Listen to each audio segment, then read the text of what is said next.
अस्सलाम वालेकुम नाजरीन, मैं हूँ राय अली। क्या हाल है नाजरीन? आज हम जनाब मोहतरम साबका वज़ीर आज़म, 3 दफ़ा के वज़ीर आज़म मियाँ नवाज शरीफ साहब की साहबजादी मरियम नवाज प्रेस कॉन्फ्रेंस कर रही थी। वो सियाल अपने घर से निकली हैं तो वहाँ पर साफियों से वो प्रेस कॉन्फ्रेंस कर रही थी। तो पहले नाज़रीन हम आपको वो सुनाते हैं, फिर उस पर डिस्कस करेंगे कि वो क्या कह रही थी और क्या आप लोगों ने महसूस किया है और हमने क्या महसूस किया है। आइए सुनते हैं। टिकट जो है उनकी साहबजादी को मिली है, नौशीन ज़ाहिर शाह को। बड़ी अच्छी कैंडिडेट है माशाल्लाह, बड़ी एक जियाली है मुस्लिम लीग नून की। जो ख़बरें डस्का से आ रही हैं बहुत अच्छी माशाल्लाह। शेर जीतेगा वहाँ पर इंशाल्लाह। और जहाँ जहाँ वोट की ताकत इस्तेमाल होगी, जहाँ जहाँ अवाम की ताकत होगी, जहाँ जहाँ वोट डलेगा वहाँ मुस्लिम लीग नून को शिकस्त देना नामुमकिन है। इंशाल्लाह मुस्लिम लीग नून जीतेगी और ये जीत इनको नज़र आ रही है। तभी ये कल अता तारड़ साहब वाला वाक़या हुआ, तभी इस किस्म के हथकंडे इस्तेमाल हो रहे हैं, क्योंकि इनको अब समझ नहीं आ रही कि ये सब कुछ हर हथकंडा इस्तेमाल करके ये देख चुके हैं मुस्लिम लीग नून के ख़िलाफ़ इनको शिकस्त हुई है। अवाम के अंदर इनकी असलियत जो है वो खुल के सामने आ गई है। अब ये जितने भी हथकंडे इस्तेमाल करें, अवाम जब अपना फ़ैसला करेंगे इंशाअल्लाह ताला तो वो इस नाअहल, नालायक और जाली सिलेक्टेड हुकूमत के ख़िलाफ़ होगा और शेर के हक़ में होगा इंशाअल्लाह। देखिए, आपने सुना कि मरियम नवाज साहबा कह रही हैं कि जब जब अवाम उठेगी, जहाँ जहाँ अवाम उठेगी वहाँ शेर की जीत होगी, जहाँ अवाम सो जाएगी वहाँ पर शेर की हार होगी। तो मैं समझता हूँ कि अवाम क्या 2018 में नहीं उठी थी? ये क्या समझ रहे हैं कि 2018 में अवाम नहीं जागी थी? क्या अब ये सीट जब हारेंगी या सीट, हम तो कहते हैं कि जी नवाज शरीफ जीते या इमरान खान जीते हमें उससे कोई फर्क नहीं पड़ता, मगर अगर अब आपने सुना है ये कह रही हैं कि जी अब वहाँ से खबरें बहुत अच्छी आ रही हैं डस्का से, वहाँ पर नून लीग जीत रही है, शेर जीत रहा है, वहाँ पर अवाम जाग चुकी है। खुदा न खास्ता हम कहते हैं कि वहाँ से जब शेर हार जाता है तो फिर इनके बयान क्या होंगे वो भी हम आपको जरूर सुनाएंगे। जो इन्होंने तारड़ वाला बताया ना, वहाँ के जो इनके सेक्रेटरी हैं तारड़ साहब का जो वक़ुआ हुआ है वो मैं आपको क्लियर करता चलूँ कि वो इस तरह नहीं है कि उन्होंने अताउल्लाह तारड़ को जो है ना वो गिरफ्तार किया, नहीं। वहाँ पर उन्होंने किसी और बंदे को गिरफ्तार करना था, उसको गिरफ्तार जब करने लगे हैं तो अताउल्लाह तारड़ साहब खुद आगे हुए हैं, क्योंकि जब ये इलेक्शन हो रहा होता है ना तब ये पार्टियां बंदे के पांव छूने तक जाती हैं, बंदे के वो जैसा भी हो। अब इलेक्शन जीतने के बाद तो आप जानते हैं कि ये सलाम तक नहीं लेते, जब इलेक्शन हो रहा हो तो फिर आप जानते हैं कि ये किस हद तक जाते हैं। तो उन्होंने गिरफ्तार जिस बंदे को करना था उसको गिरफ्तार किया था। अताउल्लाह तारड़ साहब खुद गाड़ी में जबरदस्ती बैठ गए, उनसे हाथापाई भी पुलिस से सिर्फ इस वजह से हुई कि अताउल्लाह तारड़ साहब वहां पर ज़ाहिर उनका वोटर था, तो वोटर को बचाने के लिए फिर वो भी उस वक्त जब इलेक्शन हो रहा हो 2 दिन बाद इलेक्शन हो तो फिर वो कैसे ना ये करते। वो ये गिरफ्तारी थी, वो एक समझ लें कि ना उन्होंने गिरफ्तार किया ना अताउल्लाह तारड़ साहब गिरफ्तार हुए, मगर वो खबरों की ज़ीनत जरूर बन गए। आगे सुनते हैं कि साफी इनको सवाल करता है तो मरियम नवाज कैसे जवाब देती है। बताइएगा कि एक वीडियो लीक आई है और दूसरी जानब सुप्रीम कोर्ट के जस्टिस काजी फायज ईसा को प्राइम मिनिस्टर के केसेस के हवाले से मना कर दिया गया और आइन का 148 भी सुप्रीम कोर्ट का अब याद आना शुरू हो गया। क्या कहेंगी इस हवाले से, और सेनेट में जो खरीदो फरोख्त जो हुई है उस हवाले से क्या कहेंगी आप? जो इमरान खान को बचाने के लिए अल्फाज इस्तेमाल हुए हैं जब नवाज शरीफ साहब वज़ीर आज़म थे तो बिल्कुल उसके उलट हुआ था। तो ये जो इंसाफ के 2 निज़ाम है ना, इसी के ख़िलाफ़ हम आवाज़ उठा रहे हैं। और जहाँ पर और इंशाअल्लाह ताला ये एक दिन आएगा, चेहरे तो लोग देख रहे हैं, लोग रिमार्क्स के फ़र्क भी देख रहे हैं, लोग चेहरे भी देख रहे हैं, लोग फ़ैसले भी देख रहे हैं اور وہ یہ دیکھ رہے ہیں کہ ایک نالائق اور نااہل کو بچانے کے لیے انصاف کا پورا نظام، عدلیہ کی عزت، ججوں کی عزت کو جھونکا جا رہا ہے، تو یہ ججز کے اوپر بھی بات گراں گزرتی ہے. کچھ مجبور بھی ہو سکتے ہیں، میں اس کو سمجھتی ہوں، لیکن عدلیہ کی کریڈیبلٹی کے لیے، ان کی عزت کے لیے یہ اچھی چیز نہیں ہے. اس کو میرا خیال ہے کہ ایک ایسے شخص کو بچانے کے لیے جس کے جانے کی دعائیں پورا پاکستان مانگ رہا ہے، اور جس کو گلی گلی محلے محلے لوگ القابات سے نواز رہے ہیں، جس نے نالائکی اور نااہلی سے آٹا چور، ووٹ چور، چینی چور، گیس چور، بجلی چور کے نام سے اس کو یاد کیا جا رہا ہے، ایسے شخص کو بچانے کے لیے عدلیہ اور عدل کا پورا نظام جھونکنا میرا نہیں خیال کہ کوئی عقل مندی ہے. اچھا میڈم یہ بتائیے، دوسری بات یہ کہ آپ نے ویڈیو کی تو ناظرین آپ نے دیکھا کہ ہر بات ان کی صرف عمران خان پر آ کر رکتی ہے کہ جنہوں نے کہا جی اب عدلیہ بھی متنازع ہو چکی ہے. کچھ وہ کہتے ہیں جی مجبور ہیں، وہ آگے ہم آپ کو سنائیں گے کہ وہ مجبور کون سے ہیں.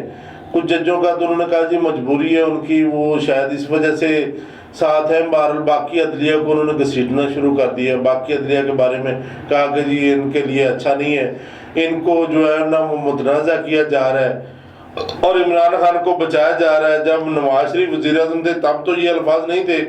دیکھیں اگر آپ اچھا کام کریں گے تو آپ کے لیے اچھے الفاظ ہوں گے، اگر آپ برا کام کریں گے تو آپ کے لیے برے الفاظ ہوں گے. آگے سنیے کہ وہ کیا کہہ رہی ہیں ججوں کے بارے میں. جہاں تک سوال کیا تو ویڈیو بنانے والے بھی یہ خود، ویڈیو ریلیز کرنے والے بھی یہ خود، پیسے لینے والے بھی یہ خود، پیسے دینے والے بھی یہ خود. تو یہ کس کو بیوقوف بنا رہے ہیں بھائی؟ اور جب ایک وہ عمران خان صاحب اٹھ کے کہتے ہیں کہ ٹائمنگ نہ دیکھیں یہ دیکھیں، تو بھائی ٹائمنگ تو کیا کرایا تمہارا ہے. جب تمہیں ٹائمنگ سوٹ کرتی ہے تو تم سینٹ کا چیئرمین کا پورا الیکشن چوری کر لیتے ہو، کیونکہ وہ ٹائمنگ تمہیں سوٹ کرتی ہے. اب تمہارے ایم پی ایز اور ایم این ایز بھاگ رہے ہیں تو تمہیں ٹائمنگ یاد آ گئی ہے. اچھا میڈم یہ بتائیے کہ جو ماضی میں اب دیکھیں نا کہ سینٹ کا الیکشن بھی چوری ہو گیا، چیئرمین کا 2018 کا الیکشن بھی چوری ہو گیا. اگر یہ جیت جاتے تو پھر چوری نہیں ہونا تھا، اگر یہ ہار گئے ہیں تو پھر چوری ہو گیا. اب سینٹ اب دیکھیں نا کہ وہ کہتی جی ٹائمنگ جو آپ کو سوٹ کرتی ہے آپ وہی کرتے ہیں، ٹائمنگ آپ کے مطابق چل رہی ہے. دیکھیں میں سمجھتا ہوں کہ عمران خان نے نہ تو سینٹ کا الیکشن چوری کیا تھا، نہ 2018 کا الیکشن چوری کیا ہے. صرف ان کی وجہ یہ جو بن رہی ہے، ان کی ناکامی کی وجہ بن رہی ہے جو اداروں کو یہ ہٹ کرتے ہیں، جو اداروں کے خلاف یہ برا بھلا بولتے ہیں. دیکھیں اب کچھ دن پہلے پریس کانفرنس کی D G S P R نے آرمی کے ترجمان نے، انہوں نے کہا کہ جی ہمیں سیاست میں نہ گھسیٹا جائے، ہم سیاست نہیں کرتے. مگر اس کے باوجود پھر بھی یہ مریم نواز کیا کہتی ہیں سنیں. مارکس دیے گئے وزیر اعظم کے بارے میں جو اب دیے جا رہے ہیں، جو ساری وہ طاقتور قوتیں وہ ایک جگہ اکٹھی اور مریم نواز ان کے ساتھ لڑنے کے لیے نکلی، اپنے حق کے لیے نکلی، عوام کے لیے نکلی ہے. کیا آپ سمجھتے ہیں کہ جو لوگ آپ کے ساتھ کھڑے ہیں وہ ثابت قدم رہیں گے؟ یہ آپ لڑائی کہاں دیکھ رہی ہیں؟ میں یہ سمجھتی ہوں کہ ثابت قدم رہیں گے نہیں. مسلم لیگ نون کو توڑنے کی ہسٹورک کوشش ہوئی ہے. میرا نہیں خیال کہ کسی جماعت کے اوپر اتنا ظلم کیا گیا ہے، اتنی زیادتی کی گئی ہے. پوری ریاست، ایک ادارے پورے ایک جماعت کے خلاف جھونک دیے گئے ہیں، لیکن اللہ تعالیٰ کے فضل و کرم سے وہ جماعت نہیں ٹوٹی. اس کی وجہ یہ ہے کہ وہ جماعت اب ایک نظریاتی جماعت بن چکی ہے، اس کے فالوورز نظریاتی ہیں، اور جتنا میاں صاحب کا جو نظریہ ہے لوگوں نے اس کو دل سے اپنایا ہے. اور ہر آنے والا دن یہ ثابت کر رہا ہے کہ میاں صاحب کا جو نظریہ تھا وہ ٹھیک تھا. تو جماعت کو آپ توڑ سکتے ہیں، نظریے کو آپ نہیں توڑ سکتے، لیکن جماعت بھی نہیں توڑ سکے. یہ ان کی ناکامی اور شکست ہے کہ الحمدللہ یہ جماعت کو نہیں توڑ سکے. اس کی وجہ ایک یہ بھی ہے کہ جماعت کے اراکین کو جب عوام میں جانا ہوتا ہے تو لوگ ان کو سوال کرتے ہیں، لوگ ان کو پوچھتے ہیں، اور اویئرنیس کا یہ لیول ہے کہ جو جماعت کو چھوڑے گا یا جو ذرا بھی نرمی دکھائے گا اس کا احتساب عوام کرتی ہے. میڈم یہ بتا دیں کہ چیئرمین جانب سے اوپن بیلٹ کی مخالفت کی جا رہی ہے، خفیہ رائے شماری کو ترجیح دی جا رہی ہے. کل کو خفیہ رائے شماری کے جو یہ سوال غلط ہے. پی ڈی ایم بالکل خفیہ رائے شماری کو سپورٹ نہیں کرتی. ہم صرف ان کی جو ڈبل سٹینڈرڈز ہیں ہم ان کو ایکسپوز کرنا چاہتے ہیں. PDM میں دل سے یہ چاہتی ہوں, میاں صاحب بھی یہ چاہتے ہیں کہ یہ جو اس قسم کی سینٹ کے الیکشنز میں حرکات ہوتی ہیں, آپ دیکھیں یہ صرف خفیہ بیلٹ جو پیسوں سے نہیں ہوتا, یہ جو فون کروائے جاتے ہیں کہ جلدی سے وفاداری تبدیل کرو, اپنی جماعت کو ووٹ نہ ڈالنا ورنہ تمہاری فلاں فائل کھل جائے گی, ورنہ تمہاری فلاں ویڈیو ریلیز ہو جائے گی. تو دیکھا کہ وہ پھر وہی اداروں پہ اٹیک, پھر وہی بات کہ جی خریدنا نہیں, فون کروائے جاتے ہیں, فون سے دھمکایا جاتا ہے اب تمہاری فائل کھل جائے گی, تمہاری ویڈیو وائرل ہو جائے گی. اگر کوئی ویڈیو ہوگی تو وائرل ہوگی نا, ویسے تو نہیں ہوگی. اگر کوئی غلط کام کیا ہے تو تب ہی فائل کھلے گی نا, ویسے تو نہیں کھلے گی. جتنے بھی ریفرنس بن رہے ہیں وہ کوئی غلط بن رہے ہیں, ان میں کوئی ایسی بات نہیں ہے کہ جی وہ اگر یہ سمجھتے ہیں کہ جی وہ غلط ہے تو نہیں, ایسا نہیں ہے. صرف اداروں کو یہ بار بار جب ہٹ کرتے ہیں, اداروں کے خلاف بولتے ہیں تو پھر ان کی ساکھ کمزور ہو جاتی. میں آپ کو ایک ان کی نون لیگ کی مثال دے دیتا ہوں کہ خانے وال سے جو ان کے MNA ہیں ڈہا صاحب, انہوں نے صرف اس وجہ سے چھوڑا ہے کہ یہ اداروں کے خلاف بولنا شروع کر دیا. انہوں نے تو پھر کہا ہے کہ نواز شریف صاحب آپ ہمیں جھونک کے چلے گئے, آپ واپس آئیں, آپ کو بیمار تو نہیں ہے. تو یہ ہے ان کی اصل جو حقیقت. اب دیکھیں آگے مریم نواز کیا کہہ رہی ہے کہ جو بیک ڈور رابطے کر سکے, معاملات کو سیدھے راستے پہ لے کے آئیں. بیچ میں DGISPR نے جو بیان دیا ہے کہ ان کا سیاست سے کوئی تعلق نہیں, آپ کے پاس کوئی ثبوت ہے تو وہ سامنے لے کے آئیں. آپ کے پاس ثبوت ہیں جو آپ لوگ الزامات لگاتے رہے ہیں؟ دیکھیں DGISPR میرے لیے محترم ہیں, فوج کے ادارے کے اسپوکس پرسن ہیں اور اچھے انسان ہیں. وہ سیاست سے اپنے آپ کو, میں ان کی پرسن کی بات کرتی ہوں کہ وہ دور رکھتے ہیں, لیکن جب وہ اس طرح کی بات کریں گے تو عوام میں مذاق اڑے گا.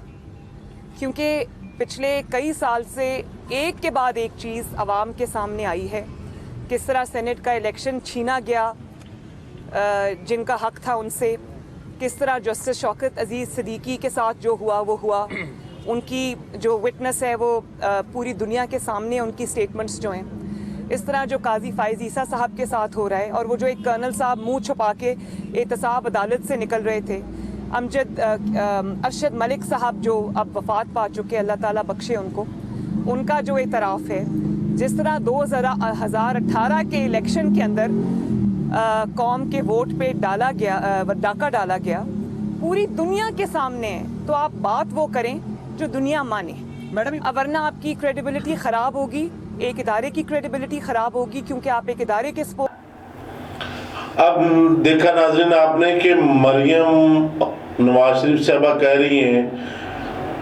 ایک ایسے ادارے کے اسپوک پرسن کو جس نے پورے ملک کی سیکورٹی کا ذمہ دار ہے, پورے ملک کو انہوں نے بچایا ہوا ہے, وہ ان کو کہہ رہی ہیں کہ آپ جھوٹ بول رہے ہیں, آپ ایسی بات نہ کریں کہ لوگ مذاق اڑائیں گے, آپ کا مذاق اڑائیں گے, آپ کے اداروں کا مذاق اڑائیں گے, آپ ایسی بات کیوں کر رہے ہیں. تو اٹس مین جو بات وہ کر رہے ہیں, مریم نواز شریف صاحبہ کا مقصد یہ ہے کہنے کا کہ وہ جھوٹ بول رہے ہیں. تو ان کے ایسے ہی بیانیے ان کے جو گلے پڑ رہے ہیں, جو ان کے ناکامی کا باعث بنے ہیں, وہ یہ اداروں کے ساتھ ٹکراؤ کے بیانیے ہیں. پہلے انہوں نے عدلیہ کو کہا, اب انہوں نے آرمی کو کہا. آگے دیکھیں کہ آگے وہ کیا کہہ رہی ہیں. اسپوکس پرسن ہے تو یہ آپ کی کریڈیبلٹی کے لیے اچھا نہیں ہے. اگر آپ بالکل رات کو دن کہہ کے بتائیں گے تو لوگوں کو پتہ ہے کہ باہر رات ہے بھائی, وہ دن دیکھ کے سمجھیں گے آپ جھوٹ بول رہے ہیں. تو یہ آپ کی کریڈیبلٹی کے لیے اور ادارے کی کریڈیبلٹی کے لیے اچھا نہیں ہے. اس سے بہتر ہے کہ آپ خاموشی اختیار کریں, آپ بالکل اس چیز کے اوپر بات نہ کریں, لیکن یہ غلط بیانی نہ کریں. میڈم یہ بتا دیں کہ چیئرمین سینٹ الیکشن کے اندر الیکشن کے نظام میں تبدیلی کا بیانیہ میاں صاحب کا بھی ہے, آپ کا بھی ہے, باقی جماعتوں کا بھی ہے. ضمنی الیکشن بھی آ گیا, لیکن وہی پیرامیٹر, وہی سٹینڈرڈ جو جنرل الیکشن 2018 کا تھا, پھر وہی سوال نہیں اٹھے گا. اور پھر کل کو نیکسٹ جنرل الیکشن جب آئے گا تو ہم اگر الیکشن اصلاحات نہیں کرتے تو کیسے نظام؟ نہیں, انشاءاللہ ضرور کریں گے. کیوں نہیں کریں گے الیکشن اصلاحات؟ PDM بھی یہی چاہتی ہے, پاکستان مسلم لیگ نون بھی یہ چاہتی ہے کہ حقیقی جمہوریت ہو, جس کو وہ لوگ ووٹ ڈالیں, ڈبوں میں سے اسی کا ووٹ نکلے, RTS نہ بیٹھ جائے اور جنوبی پنجاب کا محاذ اچانک نہ کھڑا ہو جائے. ہم بھی یہی چاہتے ہیں, لیکن میں نے جیسے آپ کو بتایا کہ یہ جو لیجسلیشن ہے वो इस बंदा ताबेदार के साथ बैठ के नहीं हो सकती। मैडम ये बताइएगा, लास्ट क्वेश्चन आप ले लें मैडम, पहले एक मिनट जी मैडम ये बता दें कि चेयरमैन सेनेट का जब इंतखाब हुआ था तो उसमें आपके 7 लोग थे जिन्होंने पार्टी से बेवफाई की थी, क्या आप समझते हैं कि उनके नाम भी सामने आने चाहिए? मैं ज़रूर इस बात में इस चीज़ का साथ देती हूँ कि नाम सामने आने भी चाहिए। कुछ हमें खुद पता भी है, इल्म भी है, लेकिन बात यह है कि जो शख्स वैसे अपनी पार्टी छोड़ना नहीं चाहता, जो अपनी पार्टी के ख़िलाफ़ गद्दारी नहीं करना चाहता, जो अपनी पार्टी से बेवफाई नहीं करना चाहता, जब आप उसके ऊपर इस किस्म की प्रेशर डालेंगे, दबाव डालेंगे, उसको फ़ोन कराएंगे, उसकी फ़ाइल्स खोलेंगे, तो लोग मजबूर हो जाते हैं। लेकिन अब ये सिलसिला नहीं चलेगा, क्योंकि एहतसाब जो है वो जमातें तो कम करेंगी, अब अवाम ज़्यादा एहतसाब करेंगे, ये चेहरे अब छुपे नहीं। अब देखिए कि उन्होंने फिर वही जो इनके बंदे जिन्होंने वोट सेनेट के चेयरमैन को दिया, वो कह रही हैं कि कितनी बड़ी लीडर हैं, वो कह रही हैं कुछ का हमें पता है, कुछ हम पता लगा लेंगे, और ये भी कह रही हैं कि हम चाहते हैं कि उनके नाम सामने आने चाहिए। देखिए आपके साथ है वो बंदे, उनसे पूछ के आप इतना बड़ा जो बोलती हैं, इतना आर्मी के खिलाफ, आप आर्मी के स्पोक पर्सन को वो कह रही हैं कि आप झूठ बोल रहे हैं, आपके बात को मजाक बनाया जाएगा, आप रात को दिन कह रहे हैं, दिन को रात कह रहे हैं, ऐसा कौन मानेगा? तो इतना बड़ा अगर आर्मी के स्पोक पर्सन ब्लंडर कर रहे हैं, इस हद तक आप कह रही हैं, तो क्या वो जो आपके साथ बंदे थे, आपके साथ अभी भी खड़े हैं, उनको आपने ना तो निकाला, ना आप उनसे पूछ के आप कह रही हैं जी हमें पता है। अगर आपको पता है तो फिर वो नहीं बता सकते, तो आप तो बता सकती हैं, आपको तो किसी का खौफ नहीं है, आप तो किसी से नहीं डरती, आप तो बता सकती है कि उनको किस जनरल ने फ़ोन किया, उनको किस कर्नल ने फ़ोन किया, उनको किस जगह से फ़ोन आया, किसी जज से आया, किसी आर्मी अफसर ने किया, किसी IAS से किया, क्योंकि आप तो बता सकती हैं। आप देख रहे हैं स्पोक पर्सन जनरल को झूठा कह रही हैं, आप कह रही हैं जी आप रात को दिन कह रहे हैं, दिन को रात कह रहे हैं, तो ये तो कोई मानेगा नहीं, आपके अदारे पे उंगलियां उठाई जाएंगी, आपका मजाक उड़ाया जाएगा। तो फिर आप ये भी बता सकती हैं कि उन 7 बंदों को किसने कहा था, किसने कॉल की थी, कैसे उन्होंने ये आपके साथ वफादारी बदल के दूसरी पार्टी सेनेट के चेयरमैन के साथ वफादारी की, ये आपको बताना चाहिए था। आप जब खौफ ज़्यादा नहीं है, आप आर्मी के खिलाफ खुल के बोल रही हैं, अदारों के खिलाफ खुल के बोल रही हैं, तो फिर आपको ये भी बताना चाहिए था कि वो कौन सी ऐसी ताकत है जिसने आपके 7 बंदों की वफादारी ली। या तो वो बिके या डराए गए, आप कह रही है ना डराए गए, फ़ोन किया गया, उनकी फाइलें खोलने का कहा गया, तो फिर वो भी बताना चाहिए था कि वो किसने फ़ोन किया था और क्यों किया था। आगे सुनिए क्या कहते हैं। रहेंगे ना करने वाले, ना जिनके साथ हुआ है वो करने वाले। राब्ते आपसे हो रहे हैं दोबारा से, कोई जो वो इल्जाम भी बात भी कर रहे हैं DIA, तो फिर राब्ते हम नहीं कर रहे हैं, आप कह रही थी राब्ते हो रहे हैं, शायद उनके इल्म में ना हो मैडम, क्योंकि जब बात होती है तो वो ऊपर के लेवल पे होती है, हर किसी को इत्मीनान में वहाँ नहीं लिया जाता। लेवल की नहीं है ये बात, नहीं, उनके इल्म में नहीं होगा। मैडम मियां साहब का नैरेटिव ये था कि इमरान खान के लेकिन जिनको बैकडोर राब्तों की जरूरत है ना, वो उनको है जो इस वक्त मुश्किल में है। अच्छा मैडम, आपका हमें नहीं है। राब्तों पे आपका क्या रिस्पॉन्स है कि ये बंदा ताबेदार को हटाया जाए या वज़ीर आज़म साहब को हटाया जाए? देन बात होगी, कब बात होगी, किससे बात होगी? अवाम के साथ बात करने जा रही हूँ, मुश्किलात अवाम पर आई हैं, सिलेक्टर्स को फेस करना पड़ रहा है, मैं ये मानती हूँ। उनको ये ताने दिए जाते हैं कि ये है वो सौगात जिसको आप लेके आए थे, और ये है वो सौगात जिसने पाकिस्तानी अवाम का बेड़ा गर्क कर दिया। तो जवाब तो उनको देना पड़ेगा, लेकिन जवाब अब अवाम लेंगे, इंशाअल्लाह ताला फैसला अवाम का होगा। मैडम मियां साहब का नैरेटिव ये था कि हम इमरान खान के खिलाफ नहीं है, जो लेके आए हैं उनके खिलाफ है। मौलाना फजलुर रहमान भी इसी नैरेटिव के साथ चल रहे थे। अचानक से क्या हुआ कि मौलाना फजलुर रहमान साहब ये कह रहे हैं अब कि अब हमारी लड़ाई जो है अदारों के साथ नहीं है, इमरान खान के साथ है। नैरेटिव में तब्दीली क्यों है? ये सवाल आपका गलत है, ऐसा कभी किसी ने नहीं कहा। मैंने मौलाना साहब की पूरी बात सुनी है, उन्होंने बिल्कुल इसके बरक्स बात की है। और जहाँ तक मियाँ साहब का सवाल है, वो आज भी और हमेशा इसी बात पर खड़े रहेंगे कि एक नाअहल और नालायक शख्स को, जिसने कभी एक यूनियन काउंसिल नहीं चलाई, उसको आप उठा के 22 करोड़ अवाम के सर पे बिठा देंगे, तो फिर पाकिस्तान के साथ वही होगा जो आज हो रहा है। तो आप ये सिलेक्टर्स समझें या सिलेक्टेड समझें, तो ये बात एक ही है कि ये सिलेक्ट होके जब इस तरह के लोग आएंगे मुझे इस बात की नज़र समझ नहीं आती कि ये सिलेक्टर क्या अवाम सेलेक्ट करती है, उसको सेलेक्टर मानते हैं, या इनका कहना है कि किसी ने वैसे ले आके बिठा दिया। अब देखिए ना, पूरे मुल्क में वोटिंग हुई है, पूरे मुल्क में वोट पड़े हैं, MNA MPA तमाम पार्टियों के थे। जहाँ तक ये है कि मियाँ शहबाज शरीफ साहब ने 2 सीटें जीती, हमजा शहबाज ने 2 सीटें जीती, और इनकी पार्टी के मेंबरानों ने सीटें जीती। तो क्या वो जो सीटें इन्होंने जीती, या पीपल पार्टी वहाँ पर हुकूमत सूबे में सिंध में बनाकर बैठी है, उन्होंने सीटें जीती, या मौलाना फजल रहमान साहब के जो बेटे हैं उन्होंने सीट जीती? मौलाना फजल रहमान खुद तो खैर सीट नहीं निकाल सके। तो क्या उन्होंने जो सीटें जीती हैं वो भी ऐसे ही सिलेक्ट हुई हैं, या सिर्फ वो सीटें जो ये हारे हैं वो ही सिलेक्ट हुई हैं? जो ये जीते हैं वो तो ये अपने जोर से जीत गए हैं, और जो ये हारे हैं वो इनको हरा दिया गया है, वो किसी ताकत ने सेलेक्टर को बिठाने के लिए इनको हराया है। नाज़रीन, फैसला आपने करना है कि ये इनकी अपने अल्फाज में कितना तजाद होता है, अपने लफ्ज़ बाई लफ्ज़ जो बोल रहे होते हैं उसमें ही कितना फ़र्क होता है। तो मुझे दीजिए इजाज़त, इंशाअल्लाह अगली स्टोरी के साथ फिर हाज़िर होंगे। तब तक के लिए अल्लाह हाफ़िज़।